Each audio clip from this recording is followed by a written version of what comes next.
Olá, então, boa tarde. Eu gostaria de deixar um texto muito interessante para a nossa meditação e alguns alertas acerca do que tem nos acontecido nesses últimos dias, que é uma declaração certa daquilo que Jesus deixou escrito, que a sua volta está próxima e ela é iminente.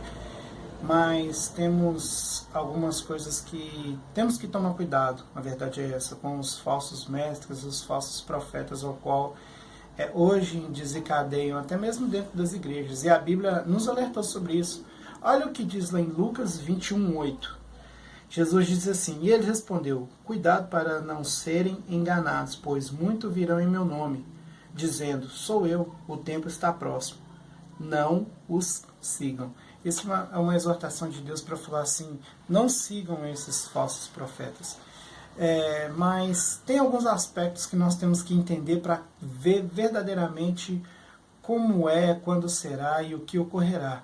E eu separei 3 pontos aqui essenciais para nós entendermos esse processo e que vai ser de tamanha e suma importância para a nossa vida e estarmos alerta quanto a isso. Primeiro, coisa que nós precisamos saber acerca da volta de Cristo é que Jesus, da mesma forma que ele foi, ele vai voltar. Né?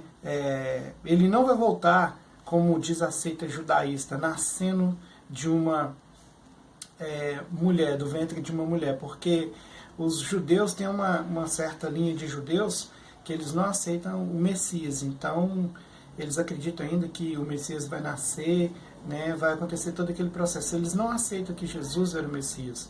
Mas tem a parte, né, nos judeus messiânicos que já aceitam ao qual Jesus é o Messias. Então eles acreditam que a segunda vinda de Cristo vai ser como a primeira vez que ele partiu. Temos também as seitas, né, alguns espíritas que acreditam na reencarnação, que Jesus vai voltar encarnado numa criança pobre, né, e vai fazer uma grande revolução.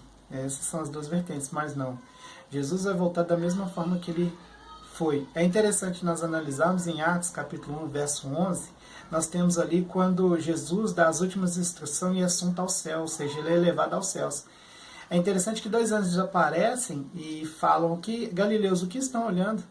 Da mesma forma que ele foi, né, o mestre foi, ele irá voltar, ou seja, Jesus vai voltar da mesma forma que ele foi. Nós veremos Jesus vindo, né, nas nuvens. Essa vai ser a volta verdadeira de Cristo. Todo olho verá, toda língua confessará, todo joelho se dobrará, né, diante de Jesus. Então Jesus vai vir da mesma forma que ele subiu. No Monte das Oliveiras nós vemos a ascensão de Jesus subindo e sumindo no meio das nuvens, assim das nuvens também Jesus surgirá. A segunda grande verdade sobre a volta de Cristo é que Jesus só vai voltar depois dos cumprimentos das profecias. É interessante que em Mateus capítulo 24, ali nós temos uma base de como será a volta de Cristo. E a Bíblia ali, a partir do 24, né, do verso 6 em diante, nós vamos ouvir dizer que ele vai voltar, mas antes de voltar, nós vamos ter rumores de guerras, nós vamos ter vários eventos que vão anteceder a volta de Cristo.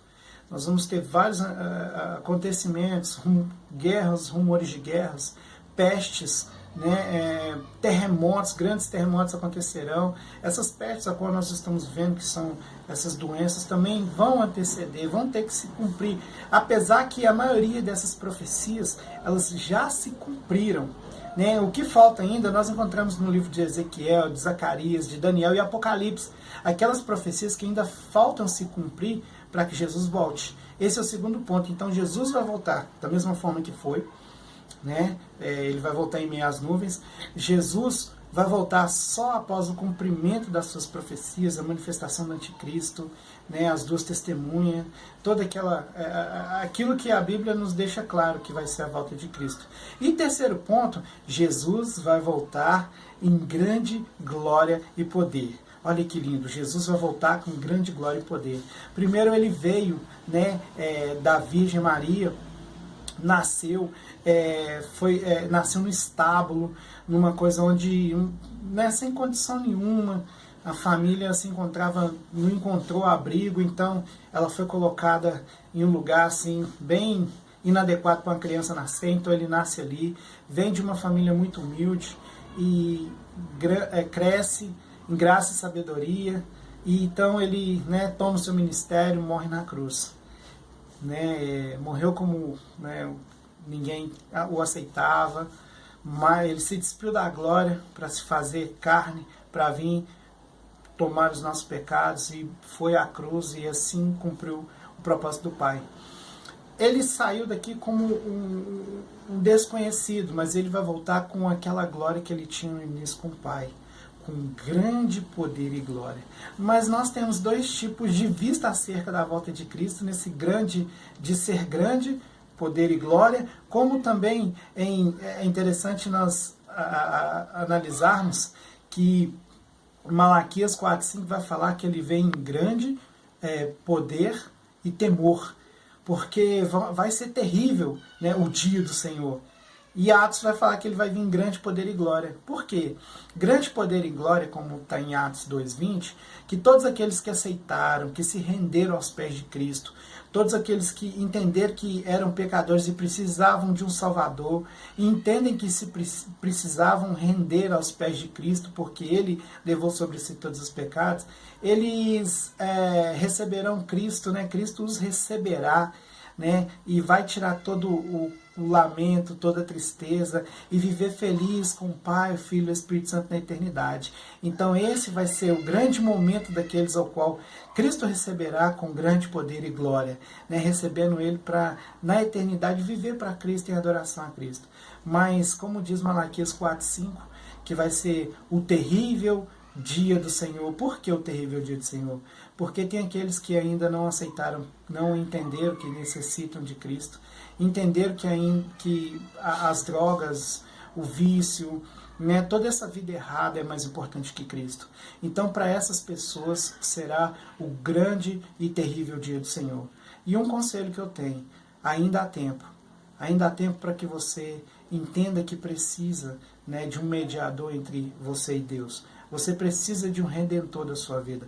Você precisa de um Salvador. Assim você precisa de um Senhor sobre a sua vida. E esse Senhor é Jesus Cristo.